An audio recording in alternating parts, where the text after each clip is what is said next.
Hola, ¿cómo están? Bienvenidos y bienvenidas a esta segunda emisión especial del Próximo Paso es Ahora, el ciclo de programas especiales sobre ambiente de la televisión pública pampeana. Soy Lucía Benini. Y yo soy Tito Gobbi. Y hoy te vamos a invitar a ver un nuevo documental, esta vez un tema muy especial, cambio climático. Un tema que está en la agenda de todos los países del mundo y que requiere la atención de todas y todos. Recordemos, esta es una iniciativa que es llevada adelante por el Gobierno de La Pampa a través de la Secretaría General de la Gobernación y de la Subsecretaría de Ambiente. También de este proyecto participan el Ministerio de Educación y el CFI. Veamos entonces una nueva producción del realizador y documentalista Marcelo Viñas. Quédate ahí, no te vayas, que cuando termine el documental van a estar con nosotros Gladys Cruceño y Marcelo Zárate.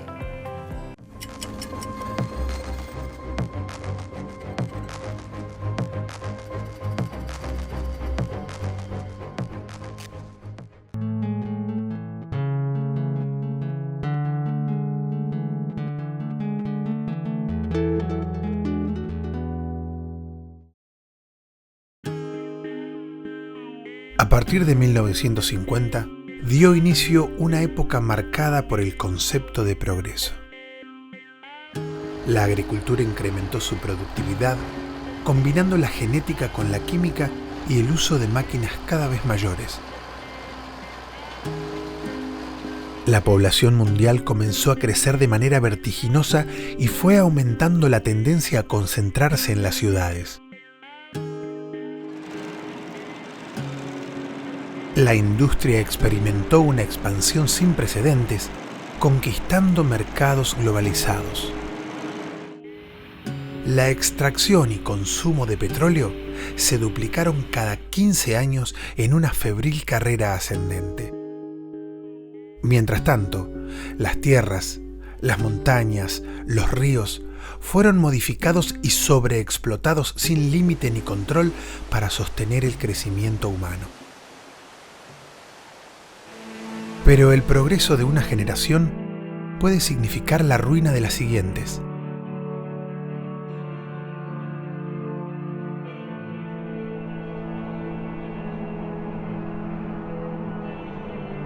El abuso de las tierras agrícolas, la explosión demográfica, el crecimiento económico y el consumo de combustibles fósiles están calentando la atmósfera de una forma acelerada. La biodiversidad desaparece, las tierras y los mares se modifican. El cambio es tan significativo que los científicos crearon una nueva época geológica, definida por la capacidad del ser humano de alterar el planeta. Esta época es el Antropoceno, y una de sus manifestaciones es el cambio climático.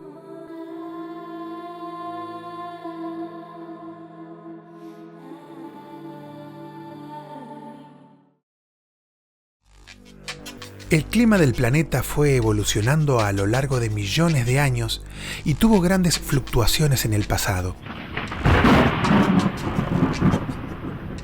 El cambio climático de la actualidad es el resultado de varios factores, principalmente el calentamiento global por las actividades humanas. El calentamiento global está existiendo porque está medido, o sea, hay un incremento de la temperatura y también hay efectos que ya se ha mencionado en varios lados, ¿no es cierto?, el problema de deshielos, derretimiento de casquetes polares, etcétera, etcétera. Entonces, hay mediciones con lo cual uno tiene que creer verdaderamente que la cosa está sucediendo porque hay medidas.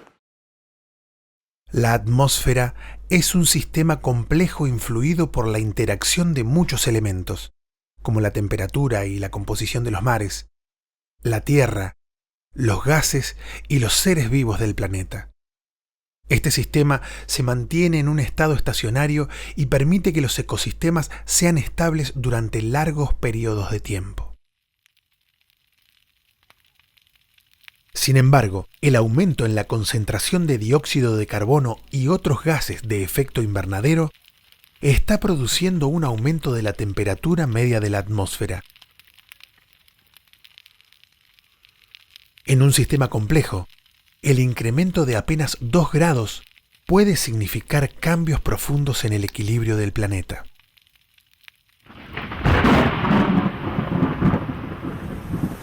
Una de las manifestaciones del cambio climático se detecta en la intensidad de los eventos climáticos extremos.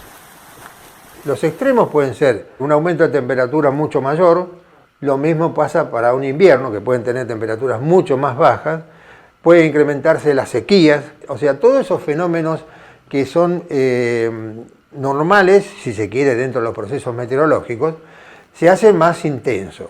Y eso sí es un problema, ¿no es cierto? Porque lo hemos estado viendo en Argentina, ha sucedido desde inundaciones, o ahora estamos atravesando un proceso de sequía muy importante de varios meses sin precipitaciones, lo cual es algo que influye muchísimo en la producción, y creo yo que es uno de los fundamentos más importantes de los climatólogos y demás, que te dicen que los eventos extremos son aún más intensos. El régimen semiárido de la provincia de La Pampa la vuelve vulnerable a estos extremos climáticos. El uso de imágenes satelitales permite analizar con precisión los cambios sufridos en la superficie del planeta. Es una herramienta fundamental para evaluar el impacto del cambio climático en las últimas décadas. Uno de los sitios donde mejor se nota es en el dique Casa de Piedra, sobre el río Colorado. Esta es una imagen satelital que muestra Casa de Piedra durante su construcción. El río Colorado por aquí abajo, ¿sí? Y la presa sería esta que estamos viendo. Si avanzamos un poquito, al 2002, ya vemos el lago casi en su mayor expresión. Para el 2011 empezamos a ver que empieza a bajar el nivel del lago. Para 2014 ya bajó muchísimo. Y para el año 2020, que ha sido la baja muy notoria de lo que es el lago. Esto es salitre. Y lo que vemos así en colores rojos, rosas, son la vegetación acuática que se ha secado. El ingreso de agua al embalse es insuficiente debido a la reducción de lluvias y nevadas. Paralelamente, en el noreste de La Pampa, la fluctuación entre inundaciones y sequías extremas también se refleja en las imágenes satelitales. Esta es una imagen de la localidad de Quemuquemú. Y esto es un cuenco que históricamente se inundaba, un bajo, que en ese momento, al año 2001, se proyectó una obra que se llama la obra de los daneses para, digamos, encauzar todo el agua que venía del norte de la provincia para tratar de derivarla a esto que era un bajo inundable. Esta superficie inundada son 10.000 hectáreas, que era, digamos, lo máximo que el cuenco podía soportar. Pero las obras no se terminaron. Las lluvias extraordinarias del periodo 1999 y 2001 fueron seguidas por una sequía también extraordinaria.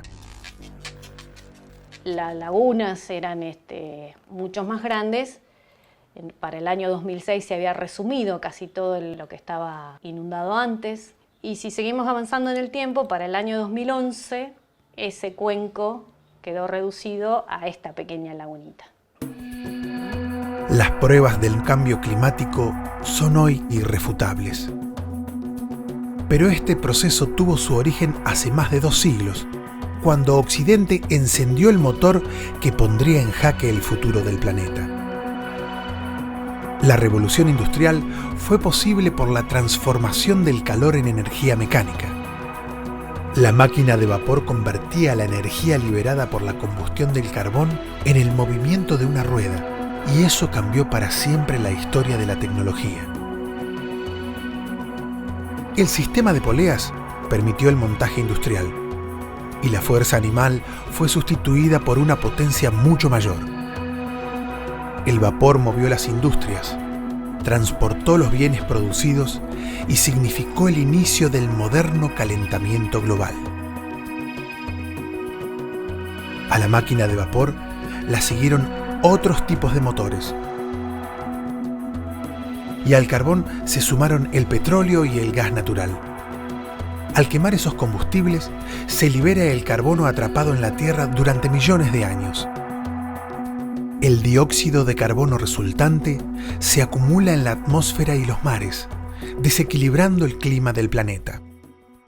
A partir de la revolución industrial empezó un proceso de acumulación de dióxido de carbono en la atmósfera que ha superado por lo menos lo que se conoce para atrás por los registros fósiles de por lo menos 400.000 años atrás. No ha habido estos niveles de casi 400 partes por millón de dióxido de carbono en promedio. Y eso causa, en primer lugar, una elevación de la temperatura media global y cambios en las corrientes marinas, en las corrientes de aire, en las precipitaciones. En la Argentina, más de la mitad de las emisiones de gases de efecto invernadero provienen del consumo de combustibles fósiles. El transporte y la generación de electricidad están entre las actividades que más consumen. Al consumo de combustibles fósiles se debe sumar otra actividad fundamental. El 40% de las emisiones de gases de efecto invernadero provienen de la producción agropecuaria. Se considera que la agricultura en general, no solamente agricultura, sino incluyendo también la ganadería, la producción de alimentos y otros productos como fibras o maderas o cosas que se pueden sacar de los ambientes naturales, es hoy por hoy y ha sido en su historia reciente netamente emisora de gases de efecto invernadero. Además del consumo de combustible durante las tareas agrícolas y en la fabricación de los agroquímicos, la agricultura ha sido responsable de generar enormes pérdidas de carbono del suelo. La transformación de bosques y pastizales en tierras de cultivo produce la pérdida del carbono retenido en la materia vegetal. Asimismo, el carbono del suelo se encuentra en la forma de materia orgánica, que con los laboreos continuos se pierde como dióxido de carbono. Se estima que los suelos agrícolas argentinos han perdido más del 50% de su materia orgánica. Es una cantidad extraordinariamente alta. Además, la agricultura puede emitir también óxido nitroso, uno de los gases de efecto invernadero más poderosos, con un efecto 300 veces mayor al del dióxido de carbono. Paralelamente, la ganadería también contribuye al cambio climático. Como parte de su metabolismo, los rumiantes producen un gas conocido como metano, cuyo aporte al calentamiento global es unas 20 veces superior al del dióxido de carbono. Los sistemas digestivos de los rumiantes, en su proceso natural de digestión, generan metano por bacterias que tienen en el rumen que descomponen el alimento que consumen, y este metano es exhalado por los animales o eructado, y también se generan óxido nitroso y metano a través de lo que es el estiércol. La emisión de metano es muy significativa, dada la importancia que tiene la ganadería vacuna a nivel nacional y provincial. La mayor importancia es el ganado vacuno, o sea, digamos, porque esta provincia es netamente ganadera. Si bien tenemos un poco de agricultura en el norte, o sea, nuestro Producto Bruto Interno principalmente es ese, digamos, es ganadería vacuna.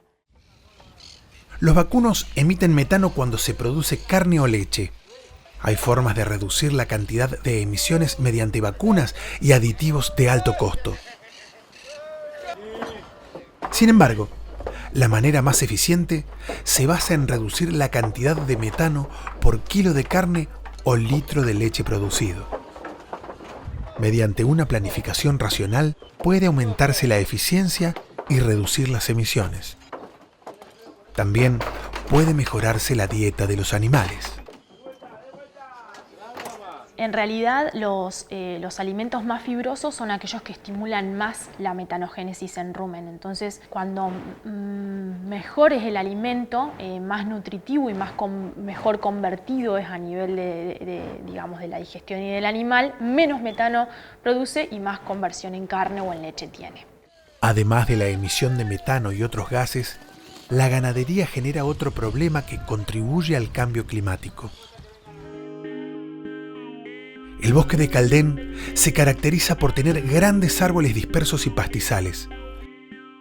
Pero el sobrepastoreo del ganado produce un cambio de su estructura. El crecimiento de arbustos y caldenes jóvenes crea un sotobosque leñoso conocido como fachinal. Estos ambientes son particularmente vulnerables a los incendios forestales.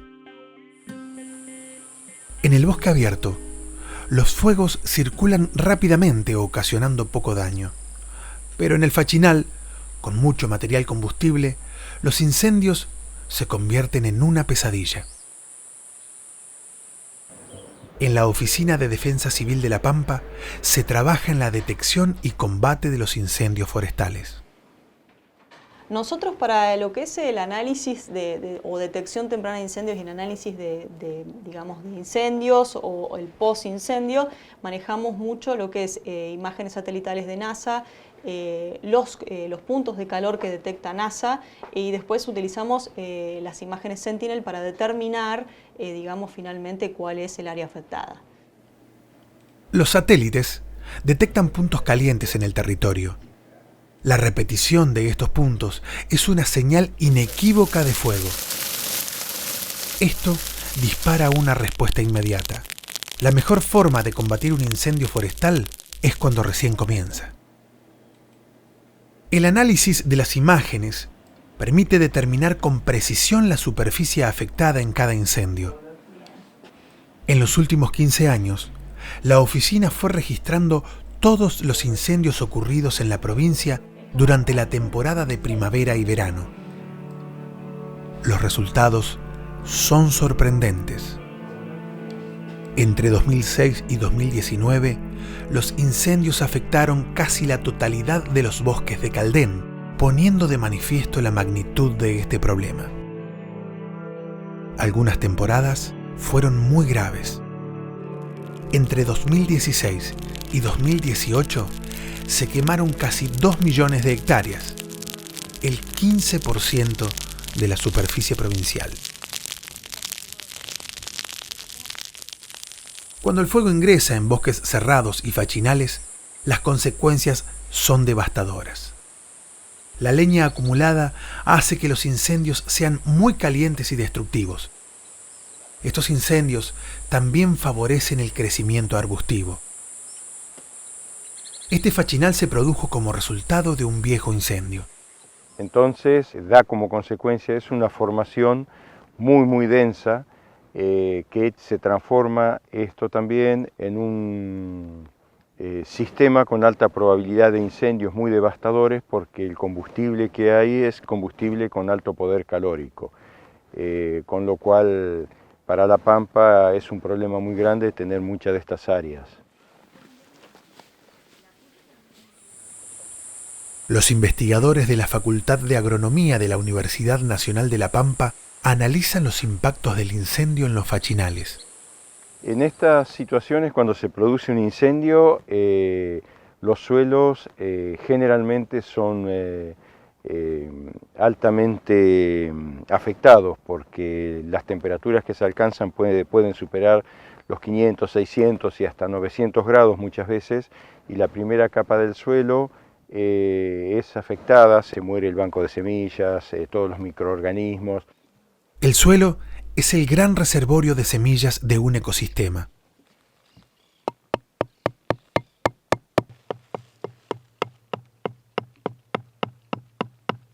Los científicos están investigando el impacto de los incendios forestales sobre el banco de semillas del suelo.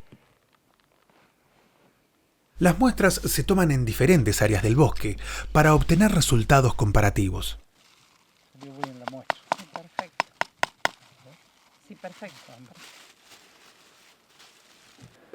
En el laboratorio de la Facultad de Agronomía, las muestras de suelo son analizadas en detalle para determinar si tienen semillas y de qué especies. Algunos incendios son tan intensos que matan todo a varios centímetros de profundidad. El bosque pierde su capacidad de recuperación. La presencia de semillas en una muestra siempre es una buena noticia. De ellas depende que el bosque tenga alguna posibilidad de recuperación. Los científicos están evaluando diferentes métodos para restaurar la estructura del bosque de Caldén. Este bosque tenía un fachinal denso que fue removido y manejado con ganadería y quemas controladas. Lo que se buscó con este tipo de manejo fue de alguna manera restaurar el ecosistema original, dejando los árboles más grandes, para que entre luz al suelo y que todas las especies que forman parte del pastizal puedan prosperar y desarrollarse. La restauración del bosque tiene relación directa con la mitigación del cambio climático. Con un bosque abierto se reduce el riesgo de incendios, evitando la destrucción del suelo y la pérdida de árboles. Con el manejo que se está haciendo se ha logrado reducir notoriamente los incendios en la región. Todo el carbono que está acumulado como stock de carbono en estos ecosistemas, con un incendio se pierde y bueno, pasa a formar parte del efecto invernadero.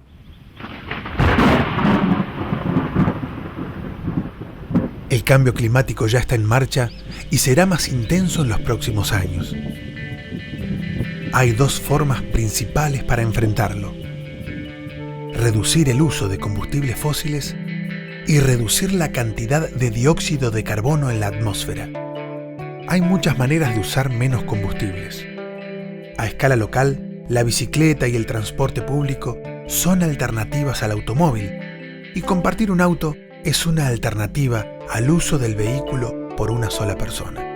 El retorno del ferrocarril permitiría recuperar un medio de transporte seguro, económico y energéticamente muy eficiente. A nivel hogareño, los vidrios térmicos, los termos y paneles solares, las lámparas de LED son algunas de las tecnologías disponibles para reducir el consumo de combustibles. En total, pueden lograr un ahorro de energía de más del 50%. Los aerogeneradores, como los del Parque Eólico de General Hacha, representan una alternativa viable para reducir la demanda eléctrica del sistema principal. Estas medidas son efectivas para reducir las emisiones, pero el cambio climático también necesita que se reduzca la cantidad de dióxido de carbono en el aire. Y para esto, la principal aliada es la naturaleza. Los ecosistemas naturales son la maquinaria más eficiente para convertir el dióxido de carbono en plantas, animales y materia orgánica. El carbono es el componente principal de troncos, raíces y ramas, de los organismos y el humus del suelo. Si los ecosistemas se mantienen saludables, estas reservas de carbono permiten estabilizar el clima a largo plazo. Restaurar y conservar ambientes naturales es un aporte fabuloso para mitigar el cambio climático, pero el futuro demanda otro cambio radical. El próximo paso consiste en revolucionar la agricultura y convertirla en una aliada contra el cambio climático.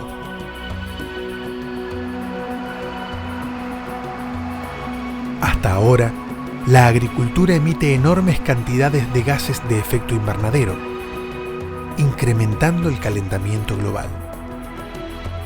Es hora de dar vuelta a la situación. Pero, ¿es posible transformar la agricultura en un agente de cambio?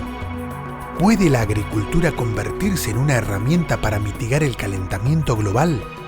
Sí, la agricultura puede ser una herramienta para mitigar los efectos del cambio climático, o por lo menos para dejar de empeorar el sistema. En países como el nuestro, donde la mitad de las emisiones viene de la producción de alimentos, es la estrategia que tenemos para reducir las emisiones. Hay diferentes estrategias para lograr que la agricultura deje de emitir carbono y comience a recuperarlo. Hay un montón de estrategias que pueden permitir recuperar el carbono del suelo. Rotaciones de cultivo, cultivos de servicio, rotaciones entre cultivos y pasturas, que permitan, en primer lugar, detener la pérdida de materia orgánica. Después, incluso, aumentar la materia orgánica. El desafío no solo consiste en detener la pérdida de carbono del suelo, sino en aumentarlo, tendiendo a recuperar los niveles originales de materia orgánica. es muy fácil identificar cuáles son las cosas que se tienen que hacer. Lo que no es muy fácil es hacerlas, porque muchas de esas cosas llevan un cambio en la forma de producir. La única forma de evolucionar es cambiando. Y para cambiar, hay que dejar de producir desiertos. Mitigar el calentamiento global y enfrentar el cambio climático representan un desafío sin precedentes. Para hacerlo, no solo se necesitan conocimiento y tecnología, es imprescindible un cambio de valores. Las decisiones que se toman en el presente están determinando la capacidad de la humanidad de frenar un proceso profundamente destructivo. Hoy, más que nunca, es preciso detenerse y reflexionar con sabiduría antes de dar el próximo paso.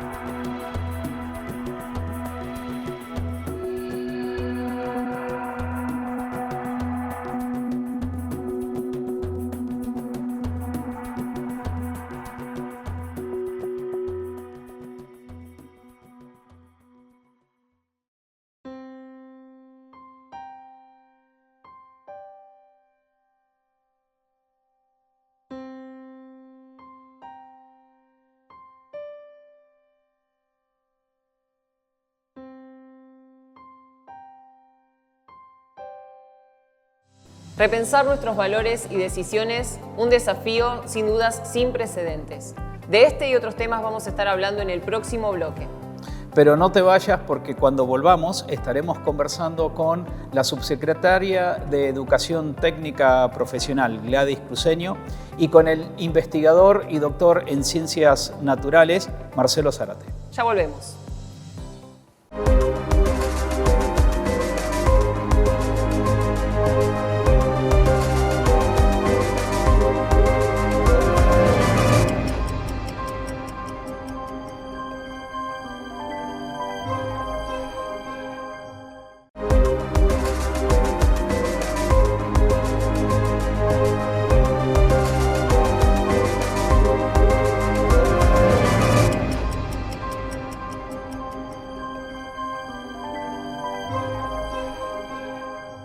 Bienvenidas y bienvenidos a un nuevo bloque del Próximo Paso es Ahora, el ciclo documental sobre el ambiente de la televisión pública pampeana.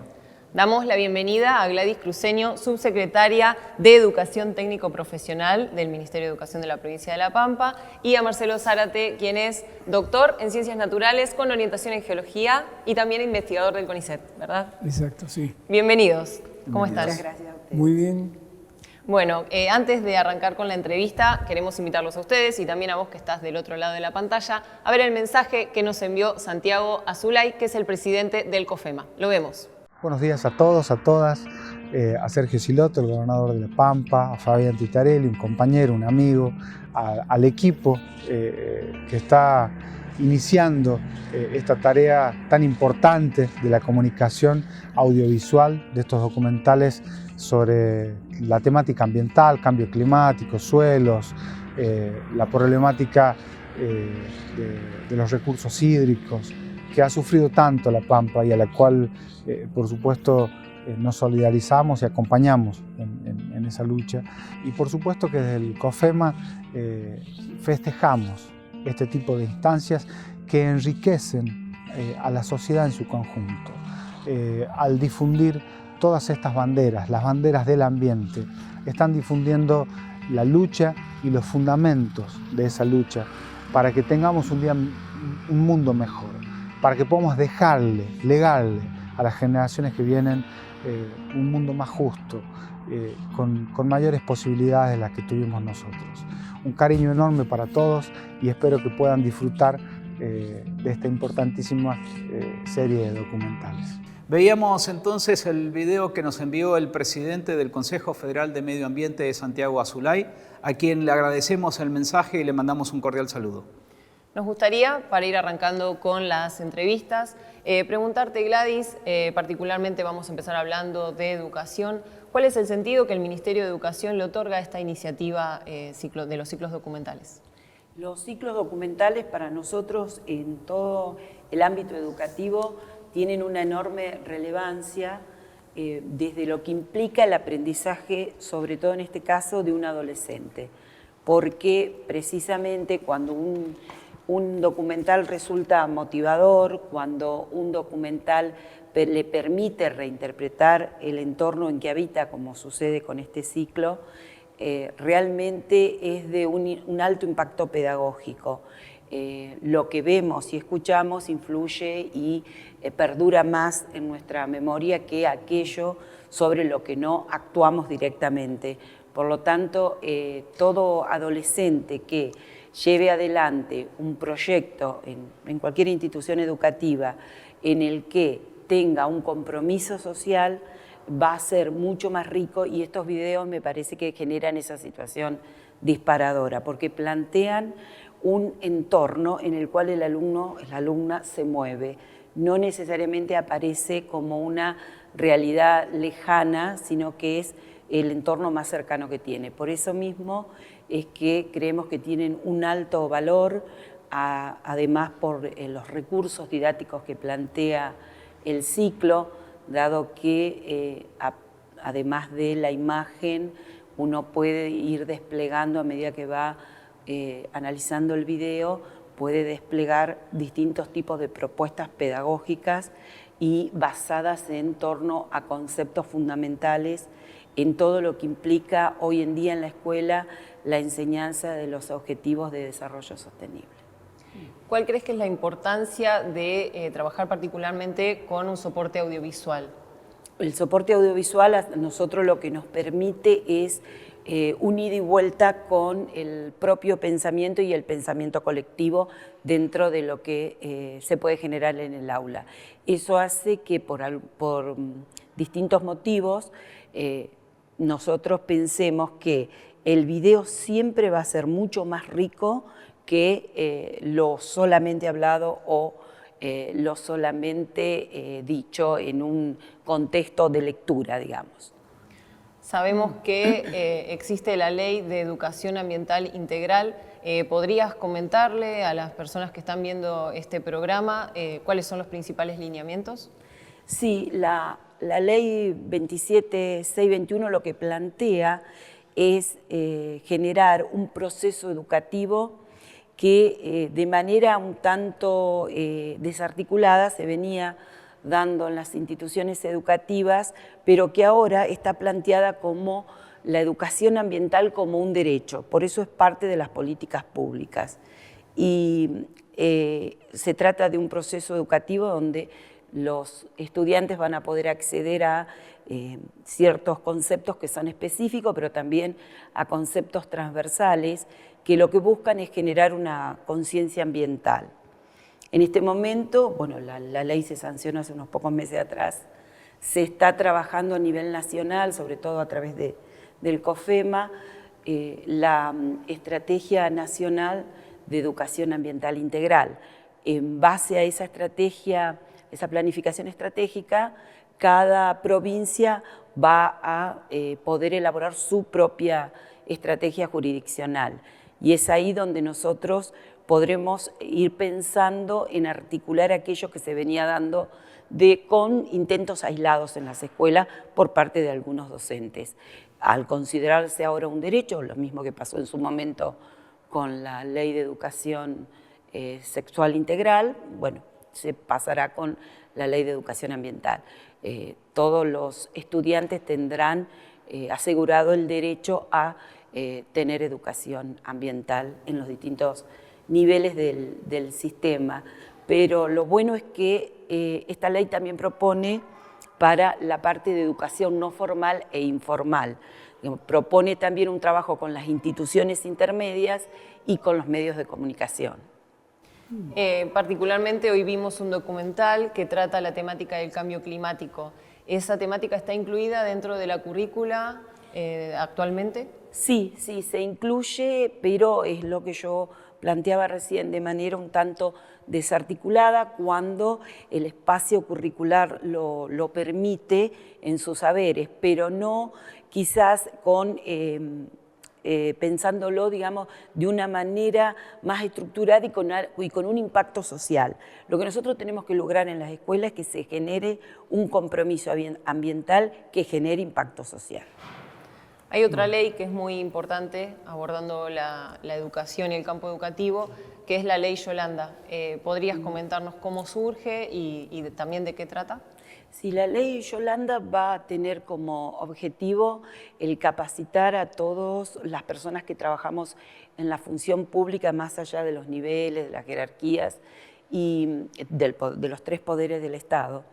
Y va a reflejar en su nombre el hecho de que fue la primera mujer, Yolanda Ortiz, en Latinoamérica en convertirse en secretaria de Recursos Naturales y Ambiente Humano, como se denominó esa secretaría que estaba en el Ministerio de Economía en el año 1973, cuando crea esta secretaría el presidente Juan Domingo Perón. Es muy interesante el reconocimiento, ¿no? Es muy interesante el reconocimiento. Fue la primera mujer de América Latina en tener un cargo de esa característica, con esa importancia. Ella era egresada de la UBA en química y se había doctorado en la Sorbona y estaba muy preocupada y fue, digamos, su eje de trabajo el impacto del medio ambiente a raíz de la industria. Allá por 1973. Sí, si no en el recuerdo. 73 fue cuando el general Perón crea la Secretaría. Hay un concepto también que está dando presente en la actualidad, que es el concepto de habilidades verdes o de empleos verdes. ¿Qué implica empezar a poner en escena ese tipo de conceptos? Sí, es un concepto que nosotros incorporamos a partir del presente ciclo lectivo en las escuelas técnicas, porque es donde desarrollamos las capacidades denominadas capacidades duras o las específicamente técnicas, y también las habilidades socioemocionales. Nos estaba faltando comenzar a desarrollar las habilidades verdes, que en realidad están compuestas de todos los saberes, de todo el conocimiento, actitudes y aptitudes que podamos enseñar a nuestros estudiantes. La idea de pensar en habilidades verdes es porque nosotros trabajamos en una fuerte articulación educación-trabajo, y dentro, ya hoy en día hablamos de los trabajos o de los empleos del futuro, pero ya hoy en día son un presente. Esos trabajos van a demandar este tipo de habilidades, no solo las tradicionales. Estas habilidades nos va a llevar obviamente a una sociedad donde tengamos empleos verdes, que tiene como importancia el empleo verde, que a su vez es generador de empleos. Ojalá. Nos movemos ahora a la fase más técnica y científica de la temática de cambio climático. Marcelo, el planeta ha tenido oscilaciones climáticas en el pasado. Permanentemente. Quizás la idea general que hay es que el clima es ni siquiera estable, sino que es estático, y es totalmente erróneo. La humanidad en su conjunto, desde que aparece Homo sapiens sapiens, hace unos 300.000 años, ha evolucionado o se ha desarrollado en condiciones de clima cambiante, permanentemente, y en distintas escalas temporales. Entonces, por ejemplo, el término oscilación o fluctuación suele usarse cuando uno trabaja en clima del pasado para modificaciones en el clima que son de muy poca envergadura. Por ejemplo, se habla de cambio climático cuando se trabaja en ese clima del pasado, cuando la condición media del clima es extraordinariamente diferente entre dos situaciones. Y el ejemplo más concreto que tenemos, y el más inmediato en tiempo, es la última glaciación cuyo máximo es hace 19.000 años, cuando el planeta tenía una temperatura promedio de 10 grados. Y en la actualidad tiene 16 grados de temperatura promedio el planeta. Eso no implica que haya habido zonas que hayan tenido temperaturas mucho más bajas o un poco más altas que esa. Y el periodo en el que estamos ahora empieza hace unos 10.000 años y es un interglacial. Quiere decir que es un intervalo de la historia geológica en el que estamos viviendo entre dos glaciaciones, lo cual implica que en el futuro vamos a volver a entrar en una época fría para el planeta, que generalmente duran varias decenas de miles de años.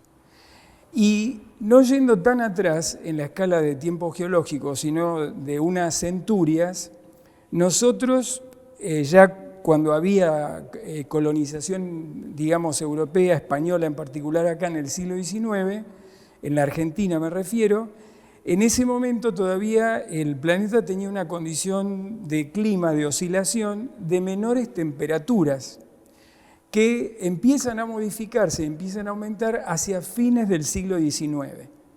Y ese periodo de temperaturas algo más bajas, que es de décimas de grado, es precedido durante la Edad Media por otro intervalo que es de temperaturas más altas, que en latitudes parecidas a la de La Pampa, en el hemisferio norte, tuvo como correlato grandes sequías. O sea, mayores temperaturas y grandes sequías. Después podemos volver específicamente sobre el tema.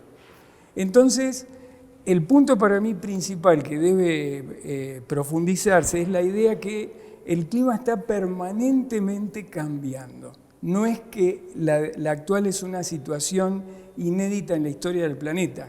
Es decir, es un clima dinámico que cambia permanentemente.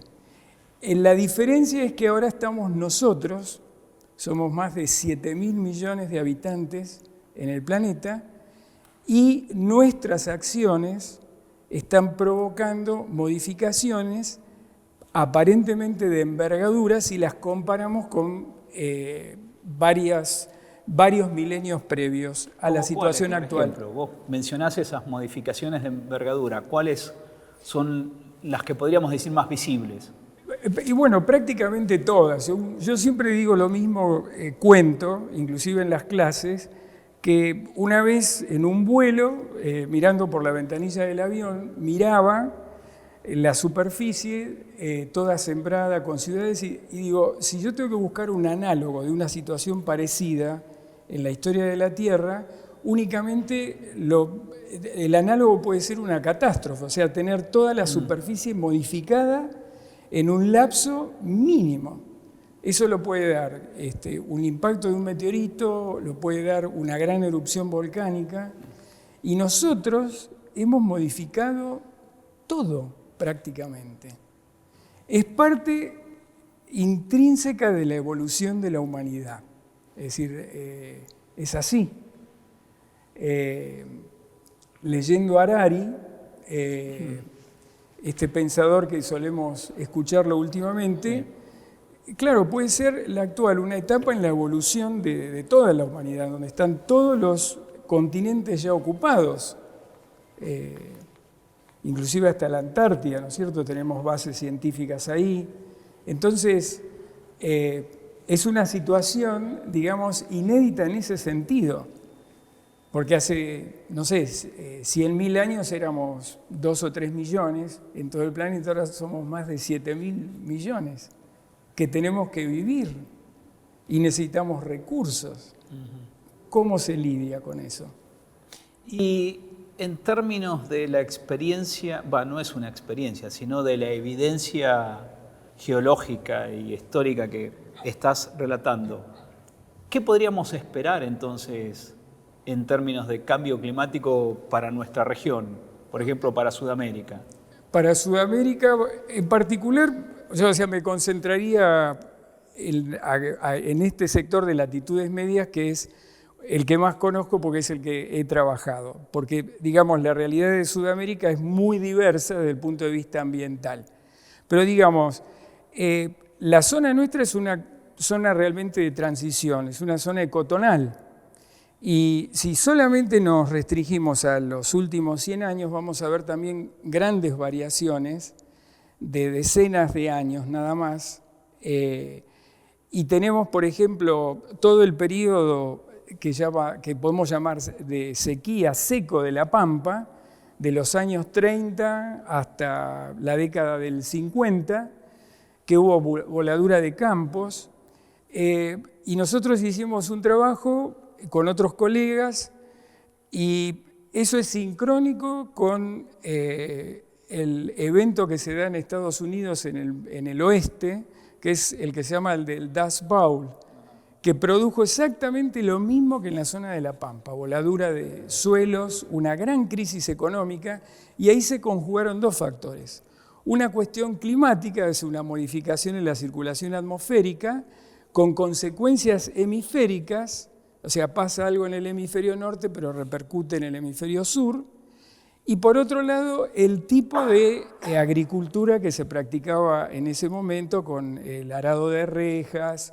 Entonces, la superficie de los suelos nuestros, que son básicamente arenosos, quedaban sujetos a la deflación por el viento, con grandes tormentas de polvo, emigración de colonos que se fueron al norte del país.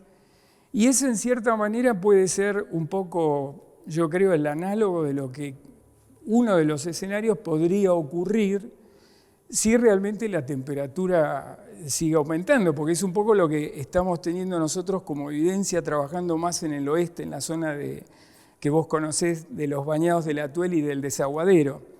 Hay médanos sobre médanos sobre médanos, tenemos muy pocas edades, pero las primeras edades que estamos obteniendo de ese sector indican que las condiciones de sequía han sido hasta hace muy poquito tiempo, pero muy poquito. Y después uno se va hacia el este y entra en la provincia de Buenos Aires, y aquel que va seguido a la capital, digamos, por la Ruta 5, habrá visto lomas que no son otra cosa que médanos, que están indicando una condición, digamos, donde el clima tiene que haber sido lo suficientemente propenso para que esa arena se vuele y por lo tanto está indicando una condición seca. Y estos últimos 3.000, 4.000 años, para estas latitudes es probable que hayan estado marcados por estos muy fuertes episodios de sequía, que no sería nada extraño que vuelvan a ocurrir en el futuro no muy lejano. Muy Marcelo, Gladys, nos estamos quedando sin tiempo, pero antes de ir al corte, queremos hacerles una pregunta que es, a modo de reflexión, cerrar con una idea de cuál es para ustedes el próximo paso, por ahí desde los ámbitos en los que están ocupando. No sé si quién quiere arrancar. Nuestro próximo paso que estamos iniciando la semana próxima es ecologizar la educación técnica en la provincia. Como experiencia vamos a partir con la educación de nuestra subsecretaría, con los niveles que tenemos nosotros, porque son los que están más relacionados con las industrias y también con la producción agropecuaria, lógicamente, porque tenemos a cargo también las escuelas agrotécnicas.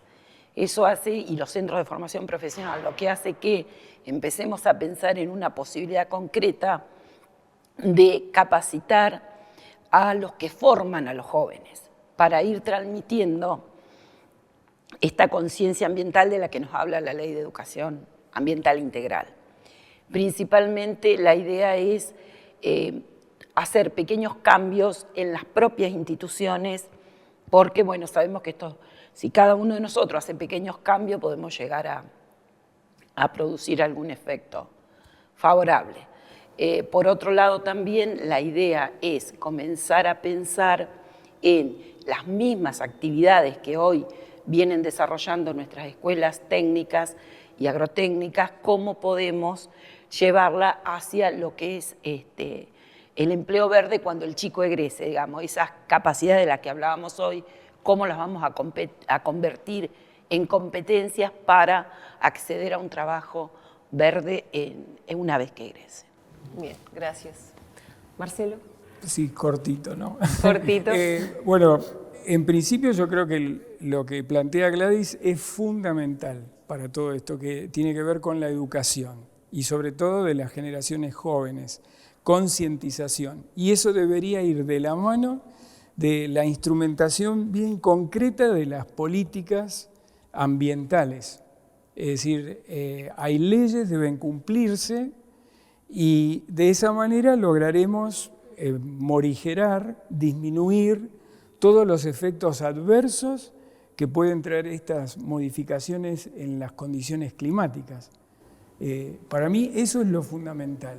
Es un futuro, digamos, con bastante incertidumbre en muchos aspectos, pero la cuestión es trabajar mancomunadamente en todos los niveles de decisión, los locales, los de la provincia, los nacionales, en forma integrada, holística diría, ¿no? Todos juntos. Claro, ojalá, eso es lo que uno esperaría, ¿no es cierto? Bueno, muchísimas gracias, No, Marcelo. al contrario. Gracias, Gladys, por visitarnos hoy acá. Nos vamos a un corte y enseguida volvemos con más del próximo paso. Es ahora.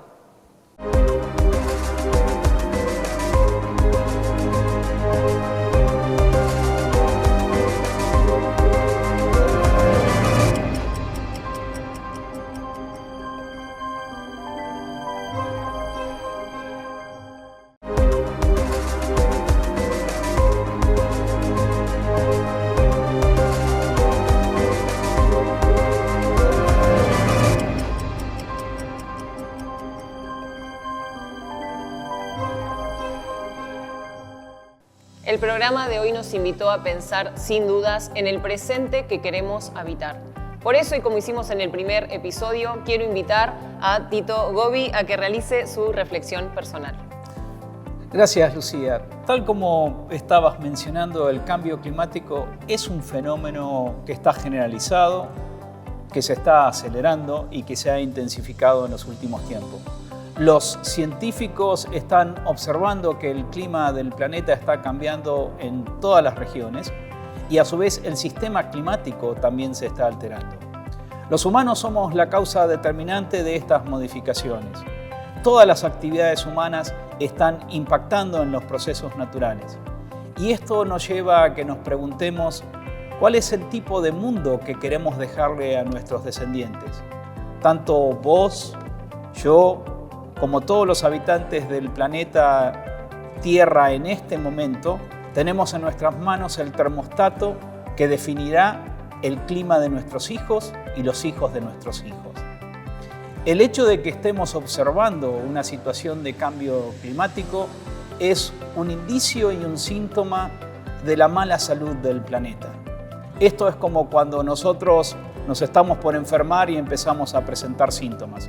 Si vos corres 100 metros y te agitás y vas al médico y tu médico te dice, bueno, mirá, tenés que dejar de fumar, tenés que adelgazar y hacer un poco de ejercicio, porque si no lo haces vas a tener riesgo de un paro cardíaco, uno le hace caso y toma en cuenta las recomendaciones.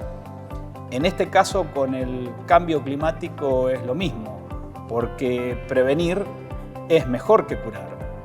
Sin embargo, tanto adelgazar, dejar de fumar y ponerse a hacer ejercicio, a veces es tan difícil como, por ejemplo, cambiar de hábitos y empezar a utilizar prácticas y formas de consumo que sean amigables con el ambiente y disminuyan la posibilidad de aumento del cambio climático. Lo que tenemos que tener en cuenta entonces es que estos beneficios de cambiar los hábitos son a largo plazo, pero de esta manera podemos tener y obtener beneficios que sean favorables y buenos tanto para nosotros como individuos como para la sociedad y el planeta en su conjunto. Ahora, en toda esta cuestión, lo crítico es tener la voluntad de hacer estos cambios, porque si no hay voluntad, obviamente uno termina abandonando tanto la dieta para adelgazar como volvemos al cigarrillo y obviamente no adoptamos aquellos hábitos que sean amigables con el ambiente. Ahora, los seres humanos debemos entender que si queremos recuperar la salud del planeta, la única alternativa que tenemos, y tal como también lo explicó Marcelo Zárate, uno de nuestros invitados, es que debemos cambiar nuestros hábitos, tanto de producción como de consumo. Debemos disminuir el calentamiento global y debemos proteger nuestra diversidad biológica. El tema es, y aquí tenemos una gran ventaja, es que tenemos los medios y sabemos cómo hacerlo. El punto es, claramente, que debemos adoptar la voluntad y dar ese paso en ese sentido. Nos vas a dejar pensando a todos y a todas esta noche, sin dudas, con tu reflexión. Muchas gracias. Vamos llegando así al final de esta segunda emisión del Próximo Paso. Es ahora el ciclo de programas sobre ambiente de la televisión pública pampeana. Si te perdiste el primer programa y querés volver a verlo, o si querés ver este y todos los que vienen, sumate a YouTube, a la página oficial de Canal 3, la televisión pública pampeana, y seguinos también en Instagram como Canal 3 La Pampa. Nos vemos la semana que viene en un nuevo programa especial. Nos vemos en el Próximo Paso.